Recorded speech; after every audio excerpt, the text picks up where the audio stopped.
ከበሰበስን ማለት ከታሰረን ማለት ነው ወይ ሜሪ ወይ ጉድ ሞቼልሽ ነበርኩ ልጁ ጥሩ ልጅ ነው ስትኛል ነበር እንዴ ወንዱም ቆይ ምናሴ እኔ እንደዚህ ተናድጄ ያየኝ አንተ ጭራሽ ትቀልዳለህ እንዴ ቆይሽ መናደድሽ ምን ትርጉም አለው ቆይ እሷን ባልመታት እንኳን ቢያንስ ብቻዬን ቁጭ ብዬ ልናደድ በቃ ተወኝ ቆይ እንዴት ነው ሰው ልናደድ ብሎ የሚናደደው እኔ ጉዴ ዛሬ ቆይ የሆነ ነገር ፈልጋና ትልበለ ወይ ዝም ትላለህ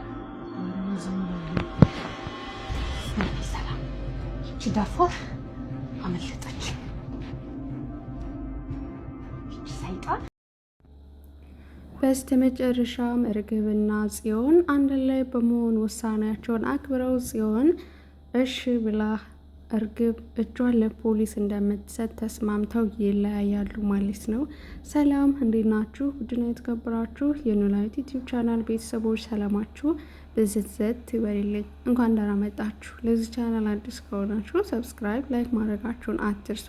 ነባር ቤተሰቦች ደግሞ በላይክ እና በሼር ግቡ ማለት ነው። ስትጀምሩ ላይክ እያደረጋችሁ እንዴት ናችሁ? ለሰው ልጅ ሰላም ነውና ለሁላችንም ሰላም ይስጠን። ድራማችን የኖላዊ ድራማ በክፍል 126 ነው። በክፍል 125 እንዳየነው እርግብና ሜሮን አንድ ላይ ሆነው ድብብቆሻቸውን ጨርሰዋል ማለት ነው። በስተመጨረሻም ድራማው ሲጀማመር እርግብ ወደ ሜላት ቤት በመሄድ ያለውን ነገር የተፈጠረውን ነገር ለማስረዳት ትሞክራለች ማለት ነው። ነገር ግን ከሄደች በኋላ ያሰበችው ሳይሳካላት የበለጠ በፍርሃትና በድንጋጤ ስትመለስ እናያታለን። ይህ የሆነበት ምክንያቱም ምናሴን እንዳገኘችው ሰላም ካላት እንኳን በስነ ስርዓቱ ሳይል አይ ሰላም አሁን ትመጣለች እባክሽን ጥሩ አይፈጠርም ሲላተኝ እንዳለውም እውነትም ያው ሰላም ትመጣለች ማለት ነው። ሰላም ማለት በተፈጥሯ ችኩል የሆነች መጅኑን የሆነች ነገር ነች ማለት ነውና በስሜት የምታረጋቸው ነገሮች የበለጠ ወደ ጥፋት ወይም ደግሞ ነገሮች እንዲባባሱ ታደርጋለች ማለት ነው። የመረጋጋት ወይም ደግሞ ሰውን የማዳመጥ ምንም ሞራል የሚባል ነገር አልፈጠረባትም። ከዛ ምን አባሽ ታረጊ መጣች ላ ድንጋዋን አንስታ ልትወቅራ ስትል እኔ ለጸብ አልመጣሁም እባክሽን ተረጋጊ ስትላተኝ እሷ እንዲያውም አይንሽን በጨው አጥበሽ ያን ሁሉ ነገር ከሰራሽ በኋላ ነገሮች ሁሉ ምስቅልቅል ካረግሽ በኋላ እገልሻለሁ ምን አባሽ ልሳሪ ነው ስትል እንግዲህ እርግብም ኃይለኝነቷን የልጅቷን ጸባይ የሰላምን ማለት ነው ስለምታቅ ነፍሴን አውጪ ብላ ትሮጣለች ማለት ነው። ከዛ ምናሴም እንግዲህ ሰላምዬ ለማረጋጋት ቢሞክርም ነገር ግን ሰላምዬ ዘራፍ ነበር ያለችው ማለት ነው። ያው እንዳየቻት በቃ ሾክድ ነው የሆነችው ማይ ጋድ እና ግርግር መፍጠር ትወዳለች በተፈጥሯ ልጅቷ ሲጀመርም እንኳን የሆነ ነገር ምክንያት አግኝታ ከዛም እንግዲህ እርግብም ነፍሴን አውጪ ብላ ትሄዳለች። ከሮጠሽ በኋላ ጽዮንን ስታገኛት ሞቼልሽ ነበረ ጉድ ሁኜልሽ ነበር እያለች እንግዲህ ጫንጫን እየተነፈሰች ለሜሮን ያለውን ነገር ስታስረዳት ቆይ ለምንድን ነው ምናሴ ጥሩ ሰው ነው ብለሽ አልነበር እንዴ ታዲያ ለምን ይሁሉ ተፈጠረ ስትላተኝ አይ እሱማ እንዳልኩሽ ጥሩ ሰውና አስተዋይ ልጅ ነው ነገር ግን እህቱን የሜላት ልጅ አታውቂያትም በቃ ሰይጣን ናት ሰይጣን ራሱ እንደሱ አይስተካከለም ከመጣባት ለእናት አባቷም አትምርም እንኳን ለኔ ነፍሴን ነው ያተረፈኝ ወንድሟም ለዚህ የሆነ ሌላን ያግዞ ነው ስትል ትናገራለች ማለት ነው።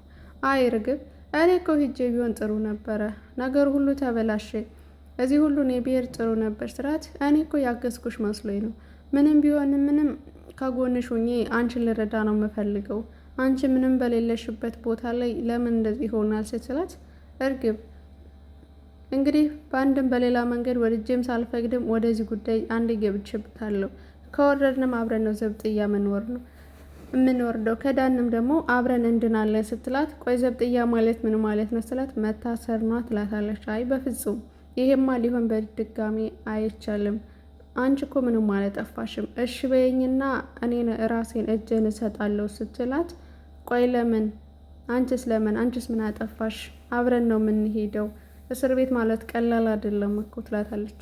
ምንም ችግር የለውም ነገሮችን ሁሉ አንቺ እዚሁ አስተካከይ እኔ ራሴ እጅ እሰጣለሁ ምክንያቱም አንቺ ምንም አላጠፋሽም እዚህ ሁሉ መንገድ የገባሽው በእኔ ምክንያት ነው ስላደረግሽልኝ ስለሁሉም ነገር በጣም ነው የማመሰግነው ሜሪዬ እያለች እርግብ ስታመሰግናት እንሰማታለን ማለት ነው። በዚህም ሀሳቧ ተስማምታ ትለቃታለች ሜሮንም በቃ ይቅናሽ ብላ ትሄዳለች ማለት ነው። እዚህ ላይ ትክክል አድርጋለች። ስንቅ ማቀበለች፣ ጠያቂ ምንም ሆነች፣ እሷ በውጭና ነገሮችን ብታጣራ ጥሩ ይሆናል ማለት ነው። እና ሁለቱም አንድ ላይ ከሚገቡ የእርግብ ውሳኔ ትክክል ነው ብዬ አስባለሁ ማለት ነው። እንግዲህ ወደ ወይዘሮ ሜላት ጋር መለስ ስንል ሜላት ስለ ጽዮን የት ምን ላይ ደረሳችሁ? ምንስ መረጃ አገኛችሁ? ጽዮን ሜሮን ስለ ባዩሽ ሞት በደንብ ታውቃለች። ቤት የሚሄደችበትና ደንግጣ የተመለሰችበት የሆነ መረጃ ስለምታውቅ ነው። ስለዚህ ምን ላይ ደረሳችሁ ስትላት ምንም ነገር ያገኘነው ነገር የለም፣ እሷን ደግሞ በረጅም ገመድ አስረን ለቀናታል ብለው ይመልሷታል ማለት ነው። በድጋሚ ምናሴ ወደ እናቱ ከሄደ በኋላ እርግብ መታ ነበረ እቤት። ምን ልትለን እንደሆን ግን አላቅም። ቆይ ምን አለቻችሁ? እንዴት መጣች ስትል ሜላትም እንግዲህ ሰላም እያለሽ ምን ሰላም ይኖራል ብለሽ ነው ማዬ? ምንም ሳትናገር አባረረቻት እኮ በቃ ታውቂያት የለ ልጅሽን ይላታል። ሰላምዬ ችኩልነቷ፣ ቆይ ለምንድን ነው መታገስ ያቃታት? ቆይ ለምን ብላ እናቷን በጣም ታዝንባታለሽ ማለት ነው።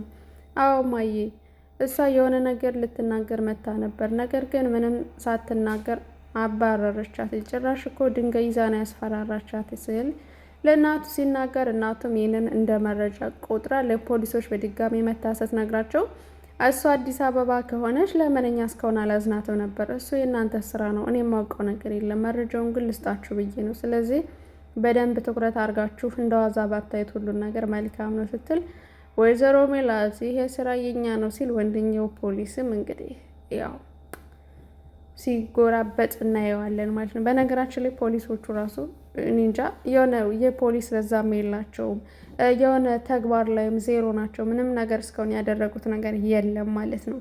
ሰው ወንጀለኛ እንደፈለገ እየተፈናጠዘ እንደፈለገ ድብቅብቆሽ እየተጫወተ፣ እነሱ ጋር ግን ምንም ነገር አለ ማግኘት መረጃ በጣም የሚከብድ ነገር ነው ማለት ነው። ከዛም እንግዲህ ሀናም ትምህርት ቤት በመግባት እነ ሜሮንም ሁሉም እነ ጽዮን እነ ሰላም አንድ ላይ ሆነው እንግዲህ ስለ ቅናት መንፈስ ተነስተው ነበረ። የጽዮንን ፍቅረኛ በማገዝ ሀናም ከጎኑ ሆና በተማሪዎች እንግዲህ ስታስጨበጭብለት አይተናል ማለት ነው። ሁሉም እንግዲህ በሀሳቡ ተስማምተዋል ማለት ነው። ነገር ግን ሰላም ደግሞ ፍቅር የሌለው ቅናት ደስ አይልም። ፍቅር ራሱ ቅናት ነው። ፍቅር ማለት ስሜት ነው። ስሜት ማለት እንደዚህ ነው እያሉ ሲቦካከሱ እናያቸዋለን ማለት ነው። ከዛም እንግዲህ ሰላምዬ ማለት ያሳቀች ነገር ጽዮንን ቆይ ለምንድን ነው ሀናን እንደዛ ላይ ስትከራከሪያት የነበረ ስትል ምክንያቱም ከምወደው ልጅ ላይ አይኑን ስለጣለች። ቆይ ከሀናና ከእዝራ መቼም ቢሆን አታነሽም ስትላት መቼም ቢሆን አናነስም፣ ስለዚህ ከእዝራ ህይወት ልትወጪ ይገባል ስትላት ያው መልሷ በጣም ጸዴ መልስ ነበር የጽዮን ማለት ነው። ማንም ፈቅዶልኝ ወደ እሱ ልብ አልገባሁም፣ በማንም ፈቃድም ደግሞ ከእሱ ልብ መውጣት አልችልም ስትል ኧረ ነው እንዴ እንደዛ ከሆነን ያስተነፍስሽልሻለሁ ስትላት እሞክርሻለሁ ድጋሜ ከእዝራ አካባቢ ባይሽና ከሀና መካከል ብትገቢ እገልሻለሁ ስትላት እኔ የመሞት እቅድ ስለሌለኝ ሞክሪ ነበር ያለቻት። ዋው ትላላችሁ እዚህ ላይ ማለት ነው። ከዛም እንግዲህ ምን አባሽ ለማለት ፈልገሽ ነው ብላ እጇን ለቀም ስታረጋት እንግዲህ ልትማታ ስትል ሰላምዬ፣ ከዛም ጽዮን ደግሞ ጉብዝ ነች። ከዚህ በኋላ እንደፈለግሽ የምትጠፈጥፊ ልጅ አይደለም፣ ድጋሚ እጅሽ እንዳታነሽብኝ ገባሽ? እንታያያለን ስትል እጇን ስትዛት የሰላምዬ ሞት ፍስስ የመጨረሻ ነው የካዳት ማለት ነው። ከዚህ በፊትም ካስታወሳችሁ ማለት ነው እርግብን እንደፈለገች ተማታ እንደፈለገች ታጭውላት ነበር። ከዛ የሆነ ጊዜ ተጣሉና ከዛ በኋላ ልትማታ ስትል እጇን ትይዛታለች። እርግብ እንደፈለግሽ አንስተሽ የምትጠፈጥፊ ተራ ልጅ አይደለም ገባሽ? እስካሁን ቤተሰቦችሽን ስላከበርኩ ነው እንጂ ለአንቺ መሆን አቅቶኝ አይደለም ብላ ነጥቃት ስትሄድ ማለት ነው። ያኔ ሰላምዬ ካዳት ማለት ነው። ሰውነቷ፣ ኃይለኝነቷ፣ ሁሉ ነገሯ እንዳለ ሆኖ ግን እጇን ሲይዛት የሆነ የሞራል ስሜቷ እንዳለ ነው የሚወርደው ማለት ነው። አንዳንድ ሰዎች ደካማ ጎን የሚባለው ነገር ማስተዋላችን ጥሩ ነገር ነው እና ሰላምዬ በጣም ጎበዝ ናት፣ ምላሳም ናት። ለነገሮች ሁሉ ቀልጣፋና አክቲቭ ሆና ነገሮችን የምትረዳ ግልጽ ናት። ውሸት ምንም አታውቅም። ግን ደካማ ጎኗ ደግሞ እጇን ከያዟት ወቀስ ይክዳታል ማለት ነው ሀሞቷ እና እንዴት እንዳሳቀችኝ። በዚህም እልህ በመነሳሳት እንግዲህ እዝራን ስታገኘው ሁለታችሁም አንድ እንድትሆኑ የኔ ምኞትና የኔ ጥረት ነው። ገባህ? የሀና ደስታ ያለው በአንተ እጅ ላይ ነው እና እባክህን ሀናን ምንም መጠቀሚያ እንዳታደርጋት ተጠንቀቅ። ለሀና ለስሜቷ ቦታ ስጣት፣ ጊዜ ስጣት፣ ፍቅርን ግለጽላት ብላ በስሜት ስትጮህበት ነበር። አለበለዚያ ግን ይሄን ጮሮሮ ጸጉርህን ነው ምነጫጭለት ትላለች። ይሄን የተናገረችበት ግን ማለት ነው የጽዮንን እልህ ከዝራ ላይ ስትወጣ እናያታለን ማለት ነው። አይ ሰላምዬ ምንም ችግር የለውም እንከባከባታለሁ። ገባ? ሀና ማለት በዚህ በተጣላችሁበት የሰነበተችውን ስንባቱ እኔ ነኝ የማውቀው። ምንም ደስታ የሚባል ነገር የለም። ስለዚህ እባክህን ጠብቃት፣ ተንከባከባት። ደግሞ አምንሃለሁ፣ ለዚህ ግንኙነታችሁ እኔ ኃላፊነት ወስዳለሁ ስትል እናያታለን ማለት ነው። ቤት ከመጣች በኋላ ደግሞ በዛ ንዴቷ ምናሴም አንድ ነገር ይደግምላታል ማለት ነው። ቆይ ሀንዬ ሴት ቀርታ ነው ሲላት ከፍቅረኛዋ ጋር ነው ትለዋለች። ግን ሀና የምትባለ ሼም የሚባል አታውቅማ ይላታል። ማለት ስለምን ሼም ነው ስትለው ማለት ታላቅ እያለ እንዴት ታናሽ ይላታል። አልገባኝም። እኔስ ማግባት አቅቶ ይመሰልሽ ይላታል ማለት ነው በቀልድ። ማግባት ምን ማለት ነው? ማግባት ማለት ፍቅረኛ እና ማንከለከለ ስትለው አንቺ እያለሽ በየት በኩል ታላቅ እያለከው ታናሽ እንደዛ አያደርግም ታውቂያለሽ።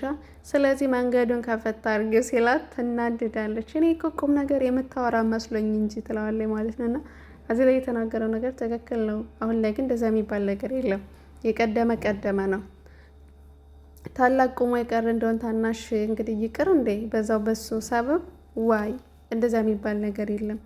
ባለ እድል የመጣለት ሁሉ ይሄዳል ማለት ነው። ከዛም እንግዲህ ወደ ፖሊሶቹ መለስ ስለሌላቸው ማለት ነው። ፖሊሶቹም ሜሮንና እርግብ አንድ ላይ ይሆናሉ ብለው ስለጠረጠሩ ቀን መጥተው ሲፈትሹ ምንም ነገር አላገኙም። እንዳልኳችሁ እርግብና ሜሮን ተደብቀው ነበረ ማለት ነው። ፖሊሶቹን ሲከታተሉ የነበረው እጅም አልሰጡም፣ ራሳቸውንም እያስመለጡ እናያለን። ከዛ እንግዲህ ፖሊሶቹም በእርግጥ ሜሮንም ብናገኛት ምንም አይነት መረጃ አትሰጠንም፣ በባለፈውም ስለ እርግብ ስንጠይቃት ምንም አሳልፋ እንደማትሰጣት እና አሁንም ለግብረ አበሮቿ ደግሞ ምን ያክል ታማኝ እንደሆነች በግልጽ ይታወቃል። ስለዚህ እሷን በገመድ ያጠርንበት ነው እናሳጥርላታለን ብለው ፎክረው ነበረ። በድጋሚ ማታ እንመለሳለን ብለው ነበር። ከዛም እንግዲህ በኋላ እርግብ ራሷን አሳልፋ ለፖሊሶች ልሰጥ እጇን ዘርግታ ሂዳለች ማለት ነው። እንዳያትን በቃ ክው ብለው ነበር የደነገጡት። ማመን ነበር ያቃታቸው ማለት ነው። ድራማው ይህንን ይመስላል። የተወደዳችሁ የተከበራችሁ የሀገሬ ልጆች በያላችሁበት ሰላማችሁ ብዝት ይበልልኝ። ለዚህ ቻናል አዲስ ከሆናችሁ ሰብስክራይብ፣ ላይክ እያደረጋችሁ ቤተሰብ ሁኑ። በቀጣይ ቪዲዮ ተመልሼ እስክመጣ ድረስ ቸር ቆዩልኝ። እወዳችኋለሁ።